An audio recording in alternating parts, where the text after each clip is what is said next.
Dan kali ini Rizky akan menceritakan kisah Unuk, putri Nabi Adam, wanita pertama yang lakukan ilmu sihir dan seks bebas.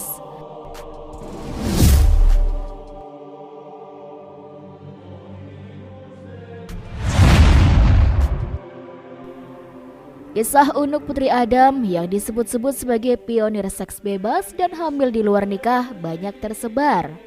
Unuk dikisahkan punya anak haram yang amat kontroversial. Bagaimana tidak, sobat? Selain bertubuh mega raksasa, sang putri hidup ribuan tahun, yakni sampai pada era Nabi Musa alaihissalam. Kisah Unuk memang menarik dan mirip dongeng. Banyak keanehan-keanehan dan ulama tafsir perlu mengkritisi kisah ini karena sudah beranggap bertentangan dengan Al-Quran dan Sunnah Nabi. Mari kita tengok kisah yang kontroversial itu. Jumlah putra dan putri pasangan Nabi Adam dan Siti Hawa lumayan banyak ya sobat. Konon Siti Hawa hamil sebanyak 120 kali dan setiap kehamilan melahirkan anak kembar dua, laki-laki dan perempuan. Maknanya jumlah anak Nabi Adam adalah 240 orang. Hal tersebut diriwayatkan Ibnu Tabari dalam Tariku At-Tabari. Soal jumlah putra-putri Nabi Adam ini memang ada banyak riwayat yang berbeda. Imam Ibnu Jarir dalam kitab Tariknya yang diriwayatkan dari berbagai perawi menyebutkan bahwa putra-putri Hawa dengan Adam tidak sebanyak itu. Hawa melahirkan 40 anak dari 20 melahirkan. Atsar ini juga disebutkan oleh Ibnu Ishaq dengan sanad yang sama. Beberapa ulama menjelaskan pada setiap kelahirannya 2 anak kembar, 1 orang putra dan 1 orang putri. Anak pertama mereka adalah Qabil dan Iklimah, sedangkan anak terakhirnya adalah Abdul Mughis dan Amanul Mughis. Hanya saja dalam kisah Unuk lain lagi diriwayatkan bahwa ada satu-satunya keturunan Nabi Adam alaihissalam yang lahir tunggal. Dia adalah Unuk. Dia memiliki ciri yang unik, yakni dengan 2 kepala. Sebagaimana kepalanya terdapat pada masing-masing bahu, yakni kiri dan juga kanan. Kemudian ciri berikutnya memiliki 20 jari tangan, yakni telapak tangan masing-masing memiliki 10 jari, memiliki kuku yang panjang dan bengkok. Diriwayatkan Hawa dengan jiwa keibuannya tetap merawat Unuk hingga si anak dewasa. Terjadilah peristiwa pembunuhan pertama di bumi, yakni Qabil membunuh Habil. Atas peristiwa tersebut, Qabil pun meninggalkan gunung dan menempati lembah. Maka terpisahlah kedua kelompok Nabi Adam dengan balada yang berbeda. Kelompok yang beriman bersama Adam dan Hawa menempati puncak gunung, sementara Qabil dan keturunannya menempati lembah. Hawa memperlakukan anaknya sama, merawatnya agar menjadi manusia yang beriman dan bertakwa kepada Allah Subhanahu wa taala. Itu menjadi ciri keturunannya yang mendiami puncak. Sementara yang senang melanggar perintah Allah menempati lembah. Saat berangkat dewasa, Unuk bergabung dengan Qabil.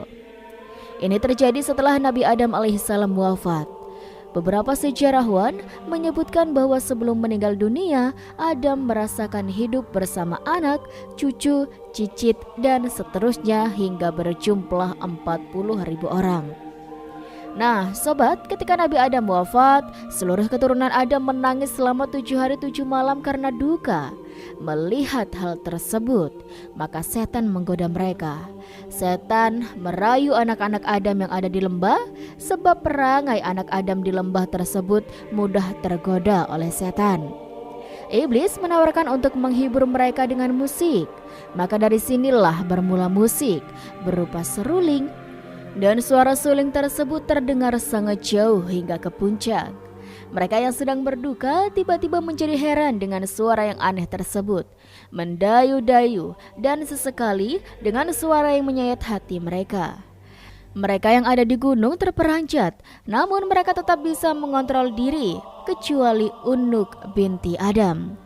Dengan hati bergejolak, ia meninggalkan puncak dan menuju lembah, bergabung bersama Qabil dan saudaranya yang lain, menikmati musik dan tarian. Di lembah, Unuk berjumpa dengan banyak lelaki, dan Unuk pun kecanduan seks bebas. Banyak lelaki menggaulinya. Setiap bertemu laki-laki, dia melakukan hubungan intim. Tanpa disadari, dia pun hamil tanpa tahu siapa ayah dari anak yang ia kandung. Sejatinya, Unuk tidaklah cantik, bahkan bisa dibilang buruk rupa, sehingga mustahil ada lelaki suka padanya. Namun, Unuk punya ilmu sihir yang membuat lelaki terperdaya. Ia bisa menaklukkan setiap lelaki yang dikehendakinya. Unuk akhirnya melahirkan anak lelaki bernama Wajh alias Auj alias Uwaj atau disebut saja Auj bin Unuk. Nasabnya ibu karena tidak mereka ketahui siapa ayahnya. Siti Hawa sedih atas kelakuan putranya itu.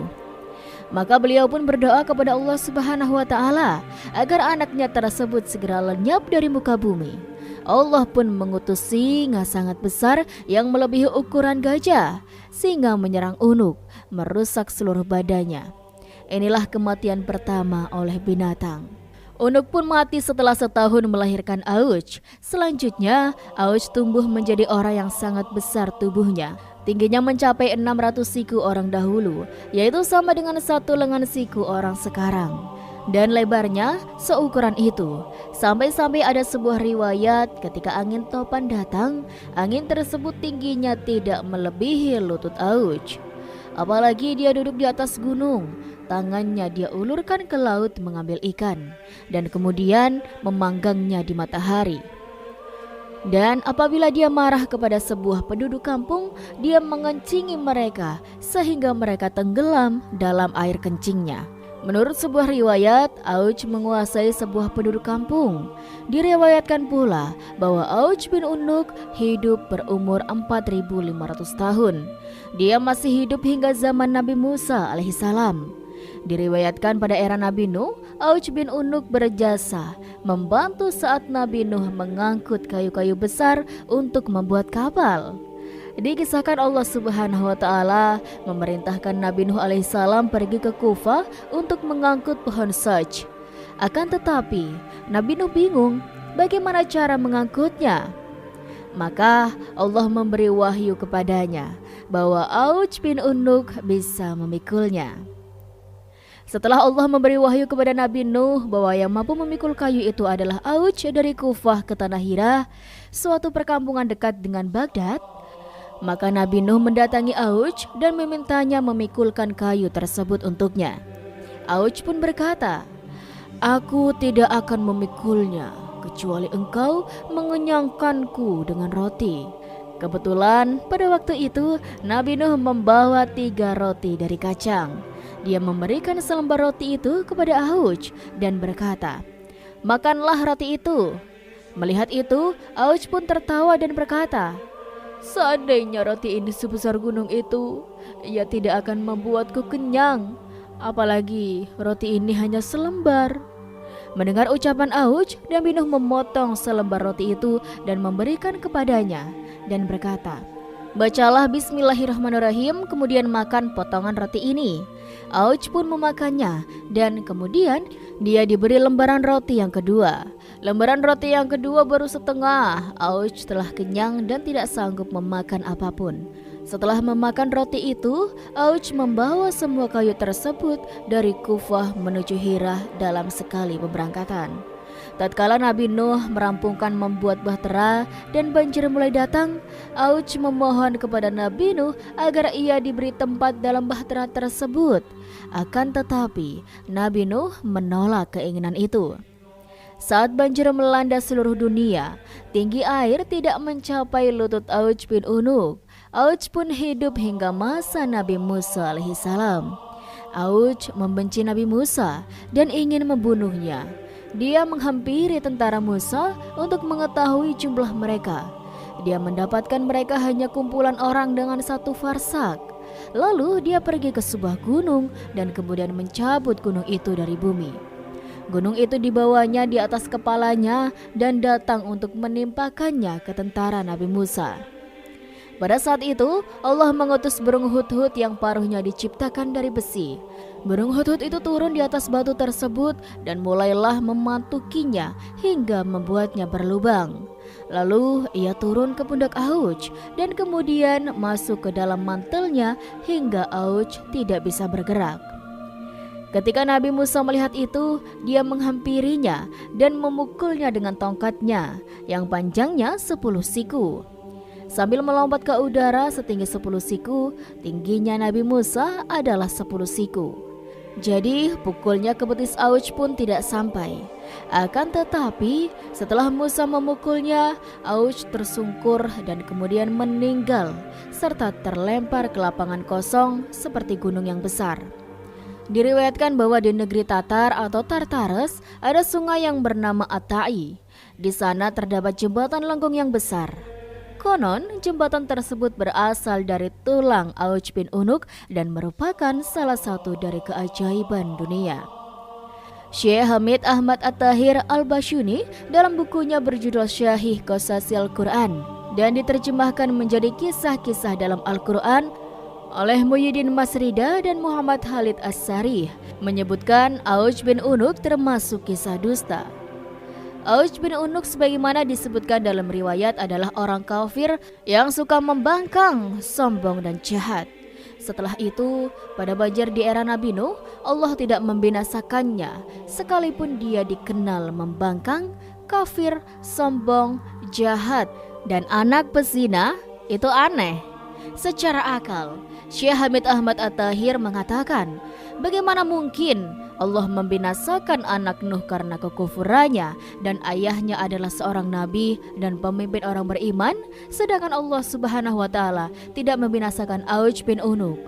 Padahal dia lebih zalim dan melampaui batas dari apa yang mereka sebutkan. Ibnu Katsir kemudian menyalahkan riwayat ini karena bertentangan dengan Al-Quran dan hadis sahih. Sedangkan dalil nakli dari Al-Quran, Allah Subhanahu wa taala berfirman, "Dan kami tenggelamkan golongan yang itu." Quran surat Asy-Syu'ara ayat 66. Allah Subhanahu wa taala juga berfirman, Nuh berkata, "Ya Tuhanku, janganlah engkau biarkan seorang pun di antara orang-orang kafir itu tinggal di atas bumi." Quran surat Nuh ayat 26. Riwayat ini juga bertentangan dengan hadis sahih dari Nabi Shallallahu Alaihi Wasallam bahwa beliau bersabda, sesungguhnya Allah menciptakan Adam panjangnya 60 hasta. Kemudian ukuran penciptaan itu terus berkurang hingga sekarang. Ini merupakan hadis sahih dari Nabi Shallallahu Alaihi Wasallam yang tidak pernah berbicara karena mengikuti hawa nafsu. Ucapannya itu tiada lain hanyalah wahyu yang diwahyukan kepadanya. Quran surat An-Najm ayat 4. Nah, sobat, kenyataannya tinggi manusia terus berkurang mulai dari diciptakan Adam hingga sekarang. Ini berarti bahwa tidak ada keturunan Adam yang lebih tinggi darinya. Saya kira riwayat tentang Auj bin Unuk ini tidak lain berasal dari orang kafir yang notabene merupakan musuh para nabi. Wallahu a'lam bishawab, ujar Syekh Hamid Ahmad At-Tahir. Kemudian Ibnu Qayyim Al-Jauziyah menjelaskan kedustaan dari riwayat ini. Dia berkata, tidak terlalu mengherankan bahwa mereka berani berdusta kepada Allah, namun yang lebih mengherankan apabila ada orang yang berani memasukkan hadis ini ke dalam kitab-kitab para ulama dan kitab-kitab tafsir yang diakui serta tidak menjelaskan keracuannya. Menurut ahli kitab, Auj bin Unuk bukan berasal dari keturunan Nuh, melainkan keturunan Adam. Sementara Allah Subhanahu wa taala berfirman, dan kami jadikan anak cucunya orang-orang yang melanjutkan keturunan. Quran surat As-Saffat ayat 77. Allah Subhanahu wa taala memberitahukan bahwa semua orang yang masih hidup di muka bumi ini termasuk keturunan Nabi Nuh. Seandainya Auj itu memang benar ada, niscaya dia tidak hidup lagi setelah Nuh. Ibnu Qayyim Al-Jauziyah menambahkan, tidak diragukan lagi bahwa hadis ini dan semacamnya dibuat oleh orang kafir dan ahli kitab yang mengejek para rasul dan pengikutnya. Nah, itulah sobat kisah yang bisa Rizky sampaikan. Semoga dari kisah ini bermanfaat dan bisa menjadi pembelajaran bagi kita semuanya. Terima kasih buat teman-teman semua yang sudah nonton video ini sampai akhir. Dan saksikan video-video lainnya hanya di channel Rizky Nur Hidayah ya sobat. Terima kasih, sekian dari Rizky. Rizky pamit undur diri. Wassalamualaikum warahmatullahi wabarakatuh.